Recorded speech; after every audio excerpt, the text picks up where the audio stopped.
a friend who say, my brother, how are you? You're looking smart. That one alone will put a light in your face. So the Bible says, when one falls, there have to be another that will lift you up. This is what the word of God is saying. But this is an aspect of life we pay less attention to. And every day I have been saying, the only thing you see here on earth and you see in heaven is fellowship. Are we together? Amen. You will not see your car. You will not see your money. You will not see your farm. The only thing, if you manage to go to heaven or hell, the only thing you will see is your neighbor. Hallelujah. Amen. But this is what we don't value here on earth. This is what we don't respect here on earth. Tell your neighbor, you need me. You need me. Tell somebody, you need me. You need me. And I need you. And I need you. Read on. But pity anyone who falls and has no one Pity to anyone who falls and you have nobody to lift you up. Hallelujah. Amen. The Bible says, pity unto you. Whereby you are in need, you are looking for somebody to speak to. But people just look at you and they don't care. Sometimes it is our attitude. Why the Bible says, if you need friend, show yourself friendly. If you want people to treat you well, treat people well. Are we together? Amen. I remember when the woman of God was sick. And I was so touched. When she called me that morning and she said, I really thank God for confidence. Indeed, I've seen the reason why God brought this girl to this house.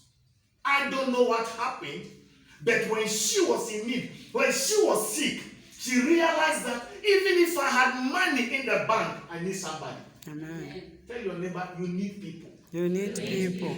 Especially me. Especially me. Tell him or her, you need me, so treat me well. You need me. Treat me well. Hallelujah. Amen. Read on. 11. Also, if two lie down together, they will keep warm. Hallelujah. If two lie down together, they will keep warm. This doesn't refer to girlfriend and boyfriend. This is about empowering one another. This is about telling your neighbor, my brother, you can make it. Hallelujah. It doesn't matter what is in your pocket. I've never believed that you need money before you start dreaming. No. I've never believed that. When you start dreaming and you have a dream, you have a vision, money will follow you. Amen. So you need somebody that will tell you, you can make it. You can do it. Go ahead, try it. I am your backbone. If you fail, we fail together. If you make it, we celebrate. You need some people. Praise the Lord. Amen. That is how we heat up one another. That is how we warm up one another. Tell your neighbor, you can make it. You can make Tell it. somebody you can make it. You can make it. Read on. But how can one keep warm alone? How can one keep warm alone? How do you encourage yourself alone? How do you keep speaking to yourself alone? Read on. Verse 4. Though one may be overpowered, two can defeat themselves. Read on. A cord of three strands is not quickly broken. You see, thank you so much. Anytime the Bible is emphasizing on a subject, then it is very, very important issue. Are we together? The Bible says that a tree cord is not easily broken. That is what referred to as an agreement. When two people agree to do something, the Bible actually said, whatever you ask here on earth shall be done in heaven. Whatever you permit, it shall be permitted in heaven. When two people agree, don't forget Genesis chapter 11. The Bible says that all the people on the surface of the earth, they have one language. And this guy said, we are going to make bricks and build a tower that reach heaven, so that we don't scatter. And the Bible says that God saw the unity of mankind and the work they were doing. The work was so fast. And God said, no. I need to hammer these people with different languages. Otherwise, nothing can stop them from achieving what they want to achieve. Believe you me, when there is unity and power apart from God, not even Satan is able to penetrate and defeat. Amen. Are we together? Amen. And this is a church I want us to build. The scripture we read from Acts, the Bible said that all the people were in one accord. Hallelujah. Amen. They were united. And they were glued to the apostles' teaching. They were so obedient and committed to the instructions of the apostles. Addition to that, they sold their properties. They sold their land, they sold their household, then they shared the money among them, according to each and everyone's need. I want to get a church. Amen. That is a church I want us to build. This is why we kept sharing our testimonies with you, so that you can position yourself and be a partaker of the blessing. Amen. Hallelujah, child of God. Amen. So the Bible says, how can one be warm alone? God respects unity. Where there is unity, there is progress. Where there is unity, there is victory. Where there is unity, there is advancement. Amen. Are we together? Amen. Pastor. Hallelujah. Amen, Pastor. What is it that builds a family? What is it that will build us together? Number one is what you call fellowship. A family that cannot pray together can never stay together. A family that cannot eat together cannot stay together. A family that cannot share the little that you have, you cannot dwell together. Selfishness tear us apart. Greedy tear us apart. Are we together? Anytime you see a nation going through tough times, just know that there is greedy and selfishness somewhere. Praise the Lord. Amen. Number two is what we call acceptance. We are not the same here. Some are brilliant, some are dark, some are fair, some are black, but we need to accept one another. Amen. Hello? Amen. Some have money, some have no money, some can dream, some cannot dream, but we need to accept each other. Proverbs 27:17, as an iron sharpens iron, so a man sharpens his neighbor. This body, we have different parts. Praise the Lord. Amen. The leader is the head because he's carrying the light. Your eyes is the light of the body. But for the leader to reach somewhere, the leg has to move. Are we together? Amen. The hands have to work. But this is what forms the body. So we may not be the same, but we need one another. The next one is what we call motivation. You need somebody in your life that will keep encouraging you. You need somebody that will keep telling you, my brother, you can make it. Whether you've been to school or not, that is all we need. Hallelujah. Amen. You need somebody to tell you, you need to hear from a friend that you can make it. This is what has made me who I am. The people God has brought my way. Everybody sees something. Believe you me, I have never ever received those demonic prophecies in any church. When the pastor is seeing demons, seeing witchcraft, anytime the rich man sees, the prophecy will change. Hallelujah. Amen. And people will see in you what you see about yourself. So if you sit there so sad thinking, this problem I'm going to, I think it was my grandfather. My grandfather, I think he's the one who is doing this. Or my mother, maybe my uncle. When you are thinking certain, somebody will come and whisper. The devil will send somebody to come and whisper the same thing unto you. Are we together? Amen. But if you see that grandpa as a blessed man, because the Bible tells me gray hair is a blessing. So if there's somebody in the family with gray hair, to me, that's a blessing. I will not attribute witches to such a person. Hello? Amen. Ask your neighbor, did you hear that? Did you hear us? If any pastor come and prophesy to you that it's your uncle, if you can slap him. Hallelujah. Amen. Because one thing I believe is that Jesus is me is greater than any other spirit. Amen. So if he is in me, why should I be afraid of a witch? Hello? Amen. Show me where the witches are, and we shall reason together. Praise the Lord. Amen. The next thing is what we call intercession. As a family, you need to learn to be praying for one another.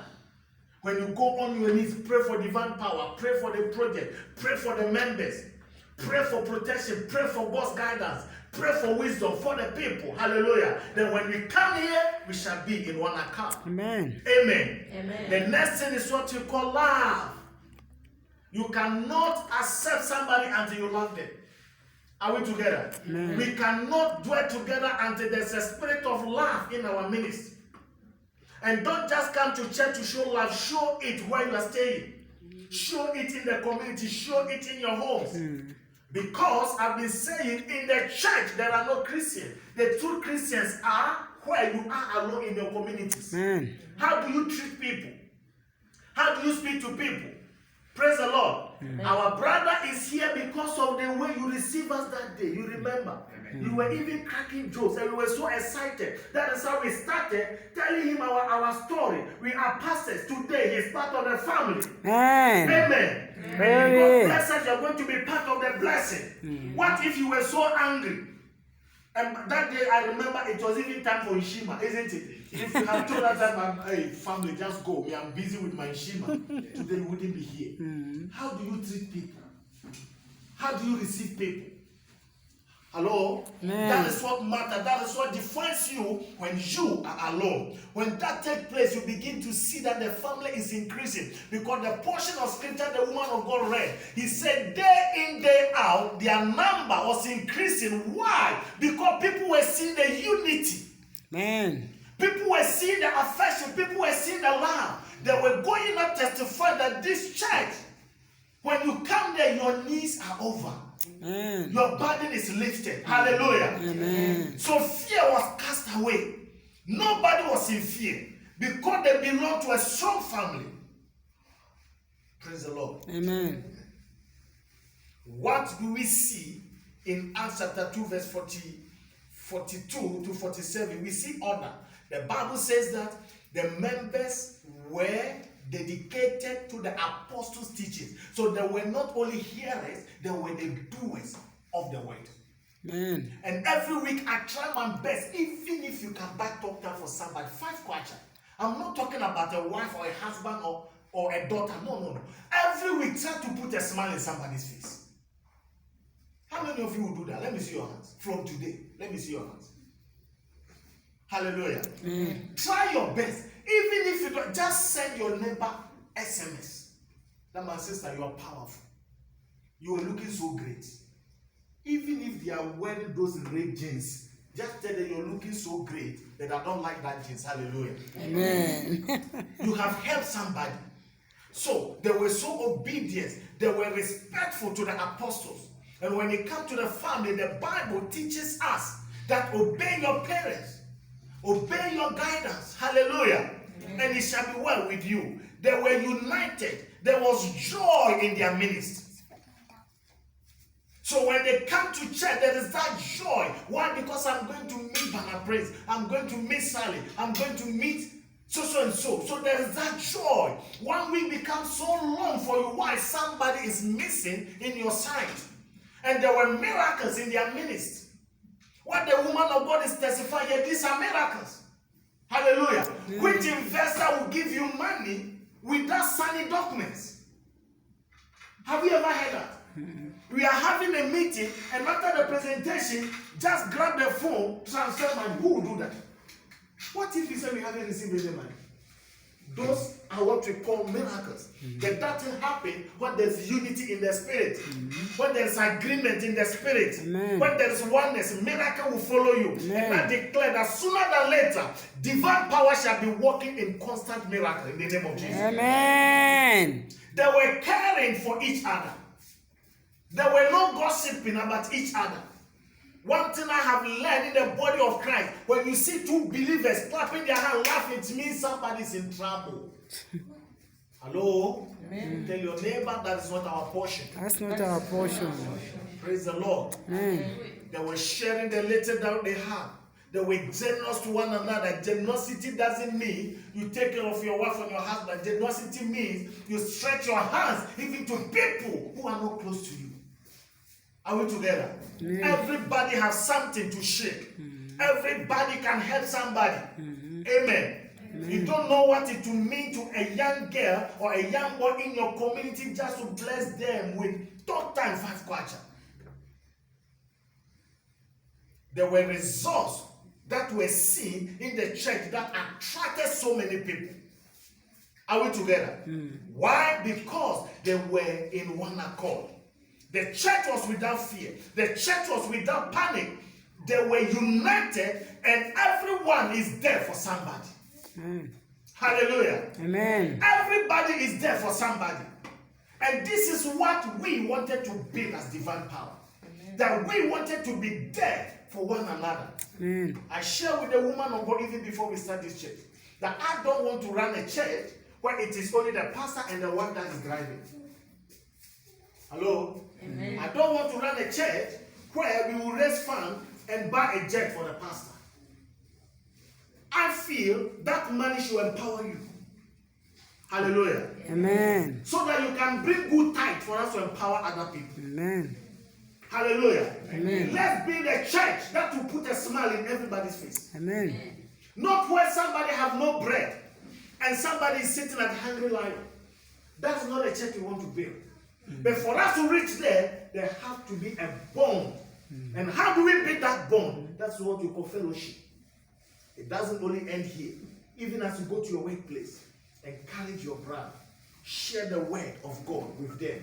As you go to your home, encourage your children, encourage the family. Share the word of God with them. Wherever you find yourself, share the word of God. Give people comfort.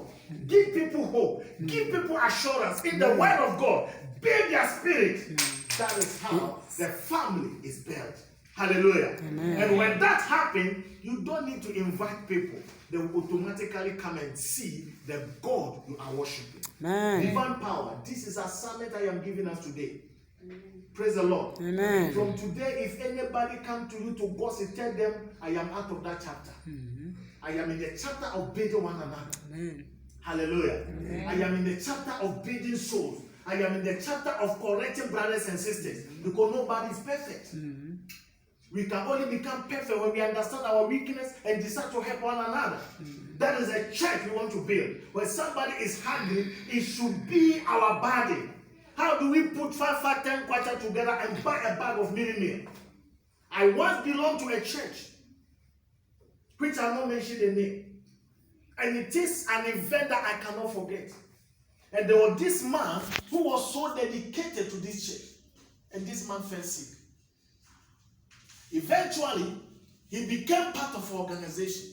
So that fateful day, he called me, Pastor, I am sick, but I cannot take my medicine. I have no money.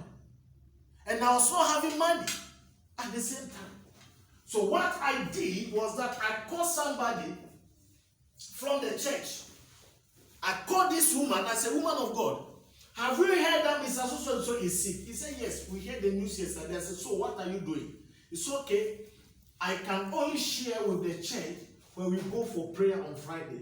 And that was Thursday. So Friday evening, I called this woman. And I said, have you spoken to the church? What happened? She said, they said they will meet Sunday and decide on this man. I said, Sunday, this man is sick. He cannot take his medicine. So you mean there is nobody in that church that can raise 100 kwacha or 200. Even as you met us prayer, I was disturbed. So Sunday I called, and only to be told that the bishop said the something committee have to sit down to decide on this guy. Monday, Tuesday, Mr. Pule died. Up until now, I feel the pain in my heart. And this is a church of over 2,000 seating capacity. Now, guess what happened? After he died, the first thing the church bought was a casket. How much was a casket? 2,000 plus. How much do you think Mr. Pule need in order for him to survive and take his medicine? Less than 500. That is not the church I want. Hallelujah. Amen. That is not the church I want us to build. I want us to build a church in the book of Acts chapter 2, verse 42 downwards, where we are in one accord, where we build one another, where everybody's problem becomes everybody's problem. Are we together, church? As you live here today, you have to tear certain pages of gossip, pages of speaking about people, destroy them out of your life. Let's move to the page of building one another. Hallelujah. Amen. Let's move to a page where we are there, whether you have it or not, because it is not always mine. This is my heart. I am sharing with you today. Sooner than later, God is going to bless us. Are we together? And we need to be there for one another. May God bless you and keep you as you